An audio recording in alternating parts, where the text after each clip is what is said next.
जय श्री श्याम दोस्तों। आस्तिक कहानियों में आपका स्वागत है।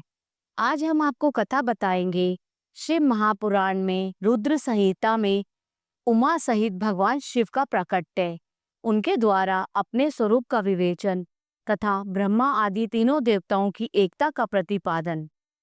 ओम नमः शिवाय। अगर आपको ये कथा पसंद आए तो कृपया करके आप इसे लाइक कीजिए और शेयर कीजिए। ओम नमः शिवाय। ब्रह्मा जी कहते हैं, नारद, भगवान विष्णु के द्वारा की हुई अपनी स्तुति सुनकर करुणानिधि महेश्वर बड़े प्रसन्न हुए और उमा देवी के साथ सहसा वहां प्रकट हो गए। उस समय उनके 5 मुख और प्रत्येक मुख में 3-3 नेत्र शोभा पाते थे। भाल देश में चंद्रमा का मुकुट सुशोभित था। सिर पर जटा धारण किए गौर वर्ण विशाल नेत्र शिव ने अपने संपूर्ण अंगों में विभूति लगा रखी थी। उनके 10 भुजाएं थी। कंठ में नील चिन्ह था। उनके श्री अंग समस्त आभूषणों से विभूषित थे। उन सर्वांग सुंदर शिव के मस्तक भस्ममय त्रिपुंड से अंकित थे। ऐसे विशेषणों से युक्त परमेश्वर महादेव जी को भगवती उमा के साथ उपस्थित देख मैंने और भगवान विष्णु ने पुनः प्रिय वचनों द्वारा उनकी स्तुति की। तब पापहारी करुणाकर भगवान महेश्वर ने प्रसन्नचित होकर उन श्री विष्णुदेव को श्वास रूप से वेद का उपदेश दिया। मुने उनके बाद शिव ने परमात्मा श्री हरि को गुह्य ज्ञान प्रदान किया। फिर उन परमात्मा ने कृपा करके मुझे भी वह ज्ञान दिया। वेद का ज्ञान प्राप्त करके कृतार्थ हुए भगवान विष्णु ने मेरे साथ हाथ जोड़ महेश्वर को नमस्कार करके पुनः उनसे पूजन की विधि बताने तथा सदुपदेश देने के लिए प्रार्थना की। ब्रह्मा जी कहते हैं, मुने, श्री हरि की यह बात सुनकर अत्यंत प्रसन्न हुए कृपा निधान भगवान शिव ने प्रीतिपूर्वक यह बात कही। श्री शिव बोले, सुर श्रेष्ठ गण, मैं तुम दोनों की भक्ति निश्चय ही से बहुत प्रसन्न हूँ। तुम लोग मुझ महादेव की ओर देखो। इस समय तुम्हें मेरा स्वरूप जैसा दिखाई देता है वैसे ही रूप का प्रयत्न पूर्वक पूजन चिंतन करना चाहिए। तुम दोनों महाबली हो और मेरी स्वरूप भूता प्रकृति से प्रकट हुए हो। मुझ सर्वेश्वर के दाएं बाएं अंगों से तुम्हारा आविर्भाव हुआ है। ये लोग पितामह ब्रह्मा मेरे दाहिने पार्श्व से उत्पन्न हुए हैं और तुम विष्णु मुझ परमात्मा के वाम पार्श्व से प्रकट हुए हो। मैं तुम दोनों पर भली भांति प्रसन्न हूँ और तुम्हें मनवांछित वर देना चाहता हूँ। मेरी आज्ञा से तुम दोनों की मुझ में सुदृढ़ भक्ति हो। ब्राह्मण, तुम मेरी आज्ञा का पालन करते हुए जगत की सृष्टि करो और वत्स विष्णु, तुम इस चराचर जगत का पालन करते रहो। हम दोनों से ऐसा कहकर भगवान शंकर ने हमें पूजा की उत्तम विधि प्रदान की, जिसके अनुसार पूजित होने पर वे पूजक को अनेक प्रकार के फल देते हैं। शंभु की उपयुक्त बात सुनकर मेरे सहित श्री हरि ने महेश्वर को हाथ जोड़ प्रणाम करके कहा। भगवान विष्णु बोले, प्रभु, यदि हमारे प्रति आपके हृदय में प्रीति उत्पन्न हुई है और यदि आप हमें वर देना आवश्यक समझते हैं तो हमें यही वर मांगते हैं कि आप हम दोनों की सदा अनन्य एवं अविचल भक्ति बनी रहे। ब्रह्मा जी कहते हैं, मुने, श्री हरि की यह बात सुनकर भगवान हर ने पुनः मस्तक झुकाकर प्रणाम करके हाथ जोड़ खड़े हुए उन नारायण देव से स्वयं कहा। श्री महेश्वर बोले, मैं सृष्टि पालन और संहार का करता हूँ, सगुण और निर्गुण हूँ तथा सच्चिदानंद स्वरूप निर्विकार परम ब्रह्म परमात्मा हूँ। विष्णु, सृष्टि रक्षा और प्रलय रूप गुणों अथवा कार्यों के भेद से मैं ही ब्रह्मा विष्णु और रुद्र नाम धारण करके तीनों स्वरूपों में विभक्त हुआ हूँ। हरे, वास्तव में सदा निष्कल हूँ। विष्णु, तुमने और ब्रह्मा ने मेरे अवतार के निमित्त जो स्तुति की है, तुम्हारी उस प्रार्थना को मैं अवश्य सच्ची करूंगा, क्योंकि मैं भक्त वत्सल हूँ। ब्राह्मण, मेरा ऐसा ही परम उत्कृष्ट रूप तुम्हारे शरीर से इस लोक में प्रकट होगा, जो नाम से रुद्र कहलाएगा। मेरे अंश से प्रकट हुए रुद्र की सामर्थ्य मुझसे कम नहीं होगी। जो मैं हूँ वही यह रुद्र है। पूजा की विधि विधान की दृष्टि से भी मुझमें और उसमें कोई अंतर नहीं है। जैसे ज्योति का जल आदि के साथ संपर्क होने पर भी उसमें स्पर्श दोष नहीं लगता, उसी प्रकार मुझ निर्गुण परमात्मा को भी किसी के संयोग से बंधन नहीं प्राप्त होता। यह मेरा शिव रूप है। जब रुद्र प्रकट होंगे तब वे भी शिव के तुल्य होंगे। महामुने, उनमें और शिव में परायपन का भेद नहीं करना चाहिए। वास्तव में एक ही रूप सब जगत में व्यवहार निर्वाह के लिए दो रूपों में विभक्त हो गया है। अतः शिव और रुद्र में कभी भेद बुद्धि नहीं करनी चाहिए। वास्तव में सारा दृश्य ही मेरे विचार से शिव रूप है। मैं, तुम, ब्रह्मा तथा ये जो रुद्र प्रकट होंगे वे सब के सब एक रूप है। इनमें भेद नहीं है। वेद मानने पर अवश्य ही बंधन होगा, तथापि मेरा शिव रूप ही सनातन है। यही सदा सब रूपों का मूलभूत कहा गया है। यह सत्य, ज्ञान एवं अनंत ब्रह्म है। ऐसा जानकर सदा मन से मेरे यथार्थ स्वरूप का दर्शन करना चाहिए। ब्राह्मण सुनो, मैं तुम्हें एक गोपनीय बात बता रहा हूँ। मैं स्वयं ब्रह्मा जी की भ्रिकुटी से प्रकट होऊंगा। गुणों में भी मेरा प्रकट्य कहा गया है। जैसा कि लोगों ने कहा है, हर तामस प्रकृति के हैं। वास्तव में उस रूप में अहंकार का वर्णन हुआ है। उस अहंकार को केवल तामस ही नहीं, वैकारिक यानी सात्विक भी समझना चाहिए, क्योंकि सात्विक देवगण वैकारिक अहंकार की ही सृष्टि है। यह तामस और सात्विकी आदि भेद केवल नाम मात्र का है, वस्तुतः नहीं है। वास्तव में हर को तामस नहीं कहा जा सकता। ब्रह्मन, इस कारण से तुम्हें ऐसा करना चाहिए। तुम तो इस सृष्टि के निर्माता बनो और श्री हरि इसका पालन करें, तथा मेरे अंश से प्रकट होने वाले जो रुद्र हैं, वे इसका प्रलय करने वाले होंगे। ये जो उमा नाम से विख्यात परमेश्वरी प्रकृति देवी हैं, इनकी शक्ति भूता वाग देवी ब्रह्मा जी का सेवन करेंगी। फिर इन प्रकृति देवी से वहां जो दूसरी शक्ति प्रकट होगी, वे लक्ष्मी रूप से भगवान विष्णु का आश्रय लेंगी। तदनंतर पुनः काली नाम से जो तीसरी शक्ति प्रकट होगी, वे निश्चय ही मेरे अंशभूत रुद्रदेव के प्राप्त होंगी। वे कार्य की सिद्धि के लिए वहां ज्योति रूप से प्रकट होंगी। इस प्रकार मैंने देवी की शुभ स्वरूपा पराशक्तियों का परिचय दिया। उनका कार्य क्रमशः सृष्टि पालन और संहार का संपादन ही है। सुरश्रेष्ठ, ये सब की सब मेरी प्रिया प्रकृति देवी की अंशभूता हैं। हरे, तुम लक्ष्मी का सहारा लेकर कार्य करो। ब्राह्मण, तुम्हें प्रकृति की अंशभूता वांग देवी को पाकर मेरी आज्ञा के अनुसार मन से सृष्टि कार्य का संचालन करना चाहिए, और मैं अपनी प्रिया की अंशभूता परात्पर काली का आश्रय ले रुद्र रूप से प्रलय संबंधी उत्तम कार्य करूंगा। तुम सब लोग अवश्य ही संपूर्ण आश्रमों तथा उनसे भिन्न अन्य विविध कार्यों द्वारा चारों वर्णों से भरे हुए लोक की सृष्टि एवं रक्षा आदि करके सुख पाओगे। हरे, तुम ज्ञान विज्ञान से संपन्न तथा संपूर्ण लोकों के हितैषी हो, अतः अब मेरी आज्ञा पाकर जगत में सब लोगों के लिए मुक्तिदाता बनो। मेरा दर्शन होने पर जो फल प्राप्त होता है, वही तुम्हारा दर्शन होने पर भी होगा। मेरी यह बात सत्य है, सत्य है, इसमें संशय के लिए स्थान नहीं। मेरे हृदय में विष्णु है और विष्णु के हृदय में मैं हूँ। जो इन दोनों में अंतर नहीं समझता, वही मुझे विशेष प्रिय है। श्रीहरि मेरे बाएं अंग से प्रकट हुए हैं, ब्रह्मा का दाहिने अंग से प्रकट्य हुआ है, और महाप्रलयकारी विश्वात्मा रुद्र मेरे हृदय से प्रादुर्भूत होंगे। विष्णु, मैं ही सृष्टि पालन और संहार करने वाले रज आदि त्रिविध गुणों द्वारा ब्रह्मा विष्णु और रुद्र नाम से प्रसिद्ध हो तीन रूपों में पृथक पृथक प्रकट होता हूँ। साक्षात शिव गुणों से भिन्न हैं। वे प्रकृति और पुरुष से भी परे हैं।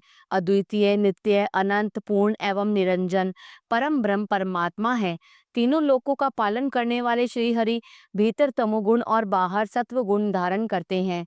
त्रिलोकी का संहार करने वाले रुद्रदेव भीतर सत्वगुण और बाहर तमोगुण धारण करते हैं, तथा त्रिभुवन की सृष्टि करने वाले ब्रह्मा जी बाहर और भीतर से भी रजोगुणी ही हैं। इस प्रकार ब्रह्मा, विष्णु तथा रुद्र इन तीनों देवताओं में गुण हैं, परंतु शिव गुणातीत माने गए हैं। विष्णु, तुम मेरी आज्ञा से इन सृष्टिकर्ता पितामह का प्रसन्नता पूर्वक पालन करो।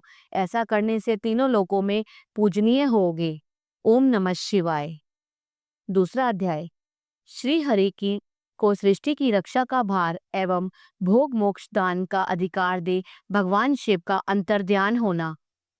ओम नमः शिवाय। परमेश्वर शिव बोले, उत्तम व्रत का पालन करने वाले हरे विष्णु, अब तुम मेरी दूसरी आज्ञा सुनो। उसका पालन करने से तुम सदा समस्त लोकों में माननीय और पूजनीय बने रहोगे। ब्रह्मा जी के द्वारा रचे गए लोक में जब कोई दुख या संकट उत्पन्न हो, तब तुम उन संपूर्ण दुखों का नाश करने के लिए सदा तत्पर रहना। तुम्हारे संपूर्ण दुस्सह कार्यों में मैं तुम्हारी सहायता करूंगा। तुम्हारे जो दुर्जय और अत्यंत उत्कट शत्रु होंगे, उन सबको मैं मार गिराऊंगा। हरे, तुम नाना प्रकार के अवतार धारण करके लोक में अपनी उत्तम कीर्ति का विस्तार करो और सबके उद्धार के लिए तत्पर रहो। तुम रुद्र के ध्येय हो और रुद्र तुम्हारे ध्येय हैं। तुम में और रुद्र में कुछ भी अंतर नहीं है। जो मनुष्य रुद्र का भक्त होकर तुम्हारी निंदा करेगा, उसका सारा पुण्य तत्काल भस्म हो जाएगा। पुरुषोत्तम विष्णु, तुमसे द्वेष करने के कारण मेरी आज्ञा से उसको नरक में गिरना पड़ेगा। यह बात सत्य है। सत्य है, इसमें संशय नहीं है। तुम इस लोक में मनुष्यों के लिए विशेषतः भोग और मोक्ष प्रदान करने वाले और भक्तों के देह तथा पूज्य होकर प्राणियों का निग्रह और अनुग्रह करो। ऐसा कहकर भगवान शिव मेरा हाथ पकड़ लिया और श्री विष्णु को सौंपकर उनसे कहा, तुम संकट के समय सदा इनकी सहायता करते रहना, सबके अध्यक्ष होकर सभी को भोग और मोक्ष प्रदान करना तथा सर्वदा समस्त कामनाओं का साधक एवं सर्वश्रेष्ठ बने रहना। जो तुम्हारी शरण में आ गया वह निश्चय ही मेरी शरण में आ गया। जो मुझ में और तुम में अंतर समझता है वह अवश्य नरक में गिरता है। ब्रह्मा जी कहते हैं, देवर्षि, भगवान शिव का यह वचन सुनकर मेरे साथ भगवान विष्णु ने सबको वश में करने वाले विश्वनाथ को प्रणाम करके मन स्वर में कहा। श्री विष्णु बोले, करुणा सिंधु जगन्नाथ शंकर, मेरी ये बात सुनिए। मैं आपकी आज्ञा के अधीन रहकर यह सब कुछ करूंगा। स्वामिन, जो मेरा भक्त होकर आपकी निंदा करे उसे आप निश्चय ही नरकवास प्रदान करें। नाथ, जो आपका भक्त है वह मुझे अत्यंत प्रिय है। जो ऐसा जानता है उसके लिए मोक्ष दुर्लभ नहीं है। श्री हरि का ये कथन सुनकर दुखारी हर ने उनके बात का अनुमोदन किया और नाना प्रकार के धर्मों का उपदेश देकर हम दोनों के हित की इच्छा से हमें अनेक प्रकार के वर दिए। इसके बाद भक्त वत्सल भगवान शंभु कृपा पूर्वक हमारी ओर देखकर हम दोनों के देखते देखते सहसा वहीं अंतर्ध्यान हो गए। तभी से इस लोक में लिंग पूजा का विधान चालू हुआ। लिंग में प्रतिष्ठित भगवान शिव भोग और मोक्ष देने वाले हैं। शिवलिंग की जो वेदी या अर्धा है वह महादेवी का स्वरूप है और लिंग साक्षात महेश्वर का। लय का अधिष्ठान होने के कारण भगवान शिव को लिंग कहा गया है, क्योंकि उन्हीं में निखिल जगत का लय होता है। महामुने, जो शिवलिंग के समीप कोई कार्य करता है उसके पुण्य फल का वर्णन करने की शक्ति मुझ में नहीं है। ओम नमः शिवाय। अगला अध्याय, भगवान शिव की श्रेष्ठता तथा उनके पूजन की अनिवार्य आवश्यकता का प्रतिपादन। नारद जी बोले, ब्राह्मण प्रजापति, आप धन्य हैं, क्योंकि आपकी बुद्धि भगवान शिव में लगी हुई है। विधे, आप उन्हें इसी विषय का सम्यक प्रकार से विस्तार पूर्वक वर्णन कीजिए। ब्रह्मा ने कहा, तात, एक समय की बात है।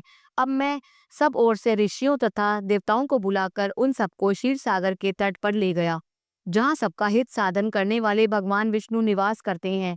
वहाँ देवताओं के पूछने पर भगवान विष्णु ने सबके लिए शिव पूजन की ही श्रेष्ठता बतलाकर यह कहा कि एक मुहूर्त या एक क्षण भी जो शिव का पूजन नहीं किया जाता वही हानि है, वही महान छिद्र है, वही अंधापन है और वही मूर्खता है। जो भगवान शिव की भक्ति में तत्पर है, जो मन से उन्हीं को प्रणाम और उन्हीं का चिंतन करते हैं, वे कभी दुखी के भागी नहीं होते। जो महान सौभाग्यशाली पुरुष मनोहर भवन, सुंदर आभूषणों से विभूषित स्त्रियां, जितने से मन को संतोष हो, उतना धन, पुत्र पौत्र आदि संतति, आरोग्य, सुंदर शरीर, अलौकिक प्रतिष्ठा, स्वर्गीय सुख, अंत में मोक्ष रूपी फल अथवा परमेश्वर शिव की भक्ति चाहते हैं, वे पूर्व जन्मों के महान पुण्य से भगवान सदाशिव की पूजा अर्चा में प्रवृत्त होते हैं। जो पुरुष नित्य भक्ति परायण हो शिवलिंग पूजा करता है, उसको सफल सिद्धि प्राप्त होती है तथा वह पापों के चक्कर में नहीं पड़ता। भगवान के इस प्रकार उपदेश देने पर देवताओं ने उन श्रीहरि को प्रणाम किया और मनुष्यों की समस्त कामनाओं की पूर्ति के लिए उनसे शिवलिंग देने के लिए प्रार्थना की।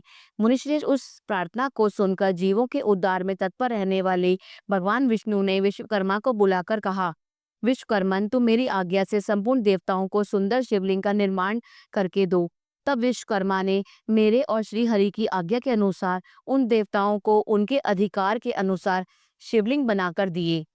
मुनिश्रेष्ठ नारद, किस देवता को कौन सा शिवलिंग प्राप्त हुआ, इसका वर्णन आज मैं कर रहा हूँ, उसे सुनो।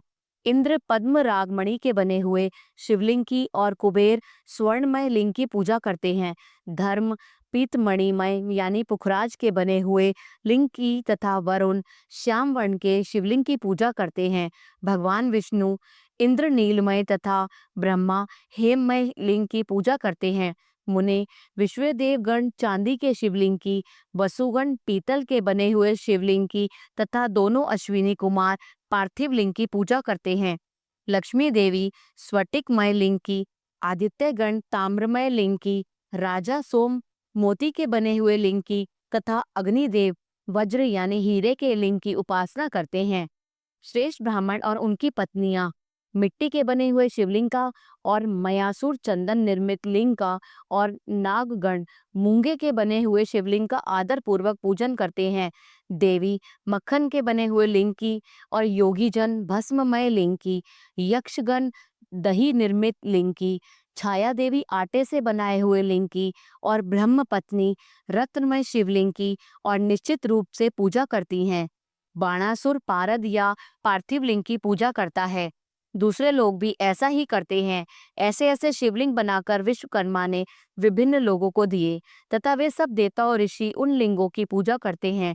भगवान विष्णु ने इस तरह देवताओं को उनके हित की कामना से शिवलिंग देकर उनसे तथा मुझ ब्रह्मा से पिनाक पाणी महादेव के पूजन की विधि भी बताई। पूजन विधि संबंधी उनके वचनों को सुनकर देव शिरोमणियों सहित मैं ब्रह्मा हृदय में हर्ष लिए अपने धाम में आ गया। मुने, वहां आकर मैंने समस्त देवताओं और ऋषियों को शिव पूजा की उत्तम विधि बताई जो संपूर्ण अभिष्ट वस्तुओं को देने वाली है। उस समय मुझ ब्रह्मा ने कहा, देवताओं सहित समस्त ऋषियों, तुम प्रेम परायण होकर सुनो। मैं प्रसन्नता पूर्वक तुमसे शिव पूजन की उस विधि का वर्णन करता हूँ जो भोग और मोक्ष देने वाली है। देवताओं और मुनीश्वरों, समस्त जंतुओं में मनुष्य जन्म प्राप्त करना प्राय दुर्लभ है। उनमें भी उत्तम कुल में जन्म तो और भी दुर्लभ है। उत्तम कुल में भी आचारवान ब्राह्मणों के यहाँ उत्पन्न होना उत्तम पुण्य से भी संभव है। यदि वैसा जन्म सुलभ हो जाए तो भगवान शिव के संतोष के लिए उस उत्तम कर्म का अनुष्ठान करे जो अपने वर्ण और आश्रम के लिए शास्त्रों द्वारा प्रतिपादित है। जिस जाति के लिए जो कर्म बताया गया है उसका उल्लंघन ना करे। जितनी संपत्ति हो उसके अनुसार ही दान करे। कर्म में सहस्त्रों यज्ञों से तपो यज्ञ बढ़कर है। सहस्त्रों तपो यज्ञों से जप यज्ञ का महत्व अधिक है। ध्यान यज्ञ से बढ़कर कोई वस्तु नहीं है। ध्यान ज्ञान का साधन है, क्योंकि योगी ध्यान के द्वारा अपने इष्ट देव समरथ शिव का साक्षात्कार करता है। ध्यान यज्ञ में तत्पर रहने वाले उपासक के लिए भगवान शिव सदा ही सन्निहित है। जो विज्ञान से संपन्न है उन पुरुषों की शुद्धि के लिए किसी प्रायश्चित आदि की आवश्यकता नहीं है। मनुष्य को जब तक ज्ञान की प्राप्ति ना हो तब तक वह विश्वास दिलाने के लिए कर्म से ही भगवान शिव की आराधना करे। जगत के लोगों को एक ही परमात्मा अनेक रूपों में अभिव्यक्त हो रहा है। एकमात्र भगवान सूर्य एक स्थान में रहकर भी जलाशय आदि विभिन्न वस्तुओं में अनेक से दिखते हैं।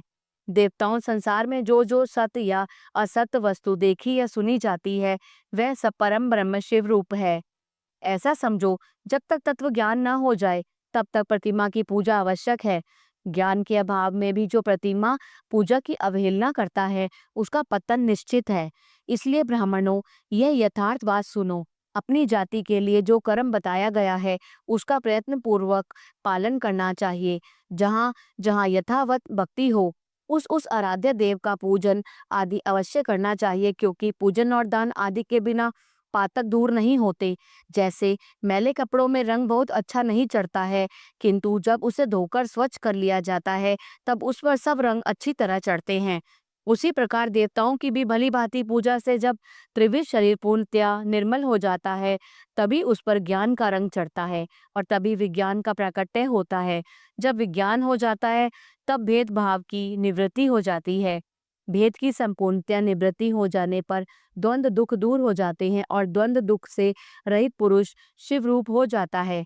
मनुष्य जब तक गृहस्थ आश्रम में रहे तब तक पांचों देवताओं की तथा उनमें श्रेष्ठ भगवान शंकर की प्रतिमा का उत्तम प्रेम के साथ पूजन करे, अथवा जो सबके एकमात्र मूल है उन भगवान शिव की ही पूजा सबसे बढ़कर है, क्योंकि मूल के सींचे जाने पर शाखा स्थानीय संपूर्ण देवता स्वतः तृप्त हो जाते हैं। अतः जो संपूर्ण मनवांचित फलों को पाना चाहते हैं वह अपने अभीष्ट की सिद्धि के लिए समस्त प्राणियों के हित में तत्पर रहकर लोक कल्याणकारी भगवान शंकर का पूजन करें। ओम नमः शिवाय।